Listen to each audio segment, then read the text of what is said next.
दोस्तों नमस्कार, स्वागत है आपका यूट्यूब चैनल एबी टेक में। आज है 7 सितंबर 2022 और जान लेते हैं आज की महत्वपूर्ण खबरें जो आज के प्रमुख समाचार पत्रों पे छाई हुई हैं। सबसे पहली और बड़ी अपडेट आप लोगों के लिए जो लाखों अभ्यर्थी इंतजार कर रहे थे वो है जूनियर हाई स्कूल प्रधानाध्यापक और सहायक अध्यापक भर्ती का रिवाइज्ड रिजल्ट।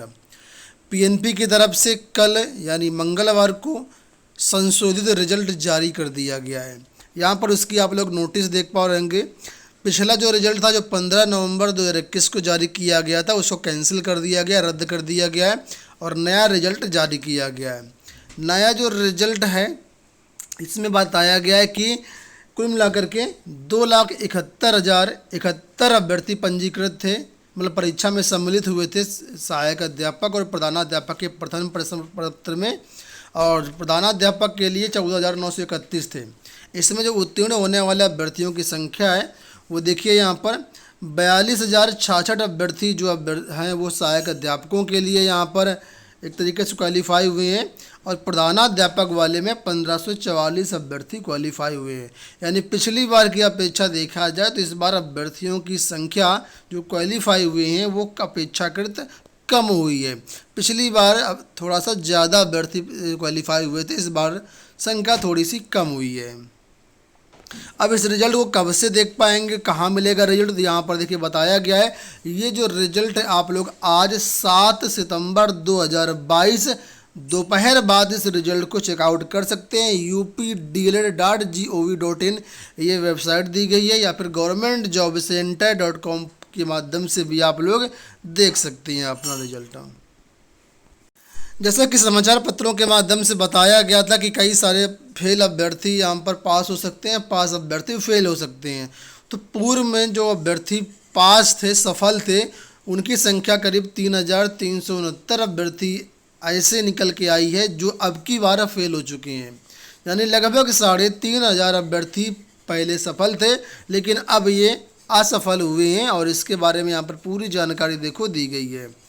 तो कुल मिलाकर के जो भी नए अभ्यर्थी हैं, ठीक है, वो लोग अपना रिजल्ट चेकआउट कर सकते हैं और आगे की प्रक्रिया में शामिल हो सकते हैं। इसमें अभी काउंसलिंग वगैरह होगा या अन्य जो भी चीज़ें होंगी, जैसे कोई अपडेट मिलेगी तो चैनल के माध्यम से सारी अपडेट आपको दी जाएगी। कुल मिलाकर के जो जूनियर हाई स्कूल शिक्षक भर्ती में पास अभ्यर्थी हैं उनकी संख्या 43,610 है, ठीक है। तो सारी जानकारी ये दी गई है। अगर ये न्यूज़ डाउनलोड करना चाहें तो हमारे टेलीग्राम चैनल एबी टेक 123 पर आपको मिल जाएगी। एबी टेक 123 सर्च करेंगे तो हमारा टेलीग्राम आपको मिल जाएगा, वहाँ से सारी न्यूज़ को डाउनलोड कर सकते हैं। चलिए बात कर लेते हैं हम लोग दूसरी अपडेट के बारे में। दूसरी अपडेट यहाँ पर खंड शिक्षा अधिकारी की भर्तियों को लेकर के है। काफ़ी दिनों से इस भर्ती के बारे में सूचनाएं मिल रही थी आपको, तो यहाँ पर देखिए अपडेट आ चुकी है कि खंड शिक्षा अधिकारी के रिक्त पदों पर होगी भर्ती, लेकिन पदों की संख्या काफ़ी कम यहाँ पर बताई गई है। पदों की संख्या केवल और केवल 55 है। 55 पदों पर भर्तियाँ बताई गई हैं और ये कहा गया है कि यहाँ पर लोक सेवा आयोग को अध्याचन मिला था, लेकिन आयोग ने इस पर एक आपत्ति लगा करके अध्याचन को वापस कर दिया है। आपत्ति क्या है? वो आपत्ति है समकक्ष आर्ता को लेकर के। इसमें समकक्ष आर्ता का कोई भी उल्लेख नहीं था, इस वजह से ये अध्याचन वापस कर दिया गया विभाग को, और लिखा है कि विभाग आपत्तियां दूर करने के बाद दोबारा से अध्याचन भेजेगा और इसके बाद इस भर्ती का विज्ञापन जारी होगा। आपको बता दें 2019 में 309 पदों पर भर्ती की गई थी, ठीक है, और उसके बाद से 55 पदों का अध्याचन दोबारा भेजा गया, लेकिन समाचार पत्रों के माध्यम से संख्या काफ़ी ज़्यादा बढ़ के आई थी।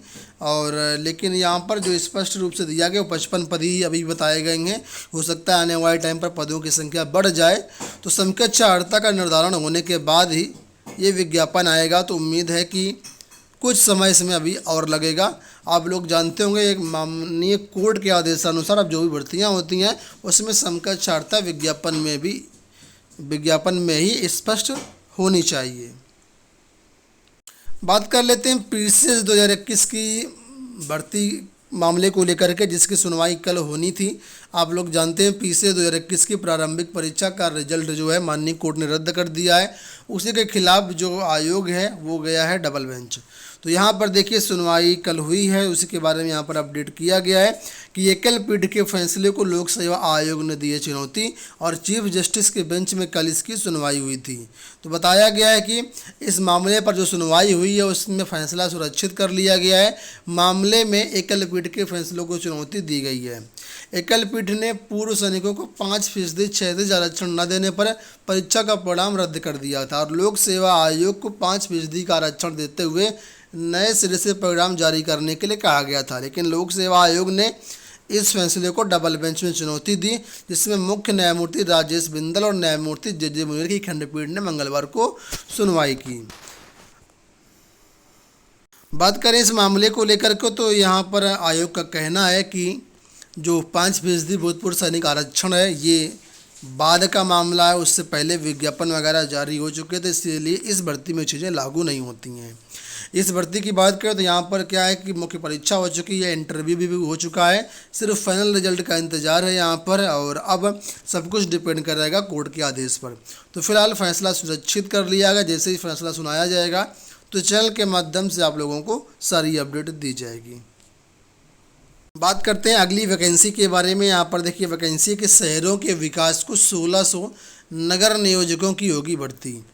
शहरों की बढ़ती आबादी के साथ ही मानकों को दरकिनार कर तेजी से होते अनियोजित निर्माण व विकास से आए दिन होने वाले हादसों को राज्य सरकार ने गंभीरता से लिया है। आवास एवं शहरी नियोजन विभाग के मंत्री पद का भी दायित्व संभाल रहे मुख्यमंत्री योगी आदित्यनाथ ने विकास प्राधिकरणों, आवास विकास परिषद के साथ ही नगरीय निकायों में भी तय मानकों के मुताबिक नगर नियोजकों को नियुक्ति किए जाने के निर्देश दिए हैं। मुख्यमंत्री के निर्देश पर शहरों का सुनियोजित विकास सुनिश्चित करने के लिए जल्द ही नए सिरे से पदों को सृजित करने के साथ ही 1600 नगर नियोजकों की भर्तियां की जाएंगी। ये जो भर्तियां होंगी लोक सेवा आयोग के माध्यम से भर्ती होने तक आउटसोर्सिंग के जरिए रिक्त पदों पर नगर नियोजकों को रखा जाएगा। यानी यहाँ पर यह कहा गया है कि भर्तियाँ लोक सेवा आयोग से होंगी और जब तक भर्तियाँ लोक सेवा आयोग से होंगी उस बीच जो काम होगा वो कॉन्ट्रैक्ट के आधार पर या आउटसोर्सिंग के माध्यम से चयनित करके लिया जाएगा। यानी पहले आउटसोर्सिंग से भर्तियां होंगी और जब लोक सेवा आयोग से चयनित होकर के आ जाएंगे तो आउटसोर्सिंग वालों का काम खत्म हो जाएगा। तो पदों की संख्या काफ़ी अच्छी खासी है। 1600 नगर नियोजकों की भर्ती यहाँ पर होने की तैयारी है। आने वाले टाइम पर जो कुछ भी अपडेट मिलेगी इस भर्ती को लेकर के तो चैनल के माध्यम से आप लोगों को सारी अपडेट दी जाएगी। चलिए बात कर लेते हैं हम लोग पॉलिटेक्निक और ITI काउंसलिंग को लेकर के।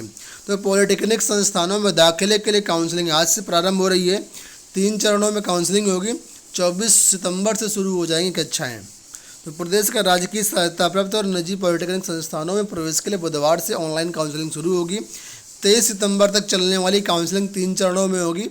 24 सितंबर से कॉलेज में जो है कक्षाएँ शुरू होंगी। जो भी अभ्यर्थी काउंसलिंग में पार्टिसिपेट करना चाहते हो तो ये वेबसाइट दी गई है, यहाँ पर जानकारी प्राप्त कर सकते हैं। प्रथम चरण की काउंसलिंग के लिए 7 से 9 सितंबर तक आप इसमें पंजीकरण करवा पाएंगे। इसके बाद छात्र सीट को लॉक करेंगे और इसका जो अंतिम परिणाम होगा प्रथम चरण का अलॉटमेंट का वो 10 सितंबर को जारी कर दिया जाएगा। सेकंड काउंसलिंग 11 से 13 सितंबर के बीच होगी और इसी तरीके से आगे की प्रक्रिया होगी। वहीं बात कर लेते हैं ITI को लेकर। तो ITI में खाली सीटों पर प्रवेश के लिए आज से भरे जा सकेंगे विकल्प। पहले चरण और दूसरे चरण का जो कॉलेज आवंटन है वो कर दिया गया है। जिन अभ्यर्थियों को पहले चरण और दूसरे चरण में कॉलेज नहीं मिले हैं वो अब कॉलेज चॉइस के लिए आवेदन फॉर्म भर सकते हैं, विकल्प भर सकते हैं तीसरे चरण के लिए। और जो लोग ये कॉलेज चॉइस के लिए विकल्प नहीं भर पाएंगे तो आवेदन करते समय आपने वरीयता दिया होगा कॉलेज की, उसी के आधार पर आप लोगों का जो कॉलेज आवंटन कर दिया जाएगा तृतीय चरण के लिए। तो यहाँ पर मौका दिया गया कि जो भी इच्छुक अभ्यर्थी हैं जिनको पहले व दूसरे चरण में प्रवेश नहीं मिल पाए, संस्थान नहीं मिल पाए, वो चाहें तो कॉलेज चॉइस भर सकते हैं। अदरवाइज एप्लीकेशन के बेस पर आपका तीसरे चरण में कॉलेज आवंटन कर दिया जाएगा। ठीक है, बात कर लेते हैं DLED काउंसलिंग को लेकर के। तो यहाँ पर अपडेट है कि दूसरी काउंसलिंग में 16,000 ने कराया नामांकन।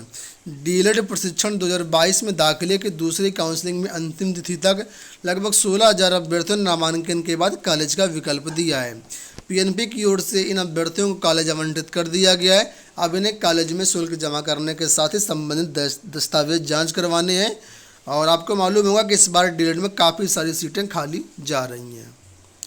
बात करेंगे हम लोग अग्निवीरों की भर्ती को लेकर के, तो बताया गया कि यूएचक्यू के तहत अग्निवीरों की भर्ती 12 से 24 सितंबर तक होगी। जनरल ड्यूटी ट्रेड्समैन क्लर्क के पदों पर भर्ती हो रही है। तो यहाँ पर पूरी तरीके से कार्यक्रम दिया गया है, जिला वाइज दिया गया है कि देखिए यहाँ पर 12 से 24 सितंबर के बीच होगा। तो 12 सितंबर को जो रैली भर्ती होगी इसमें उत्तर प्रदेश, राजस्थान, हरियाणा को छोड़ करके उत्तराखंड समेत किसी भी राज्य के अभ्यर्थी भाग ले पाएंगे।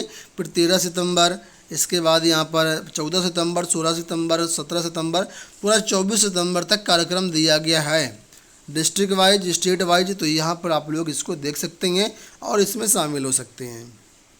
तो ये हो गई आज की सारी सूचनाएं। इस वीडियो में इतना ही। धन्यवाद।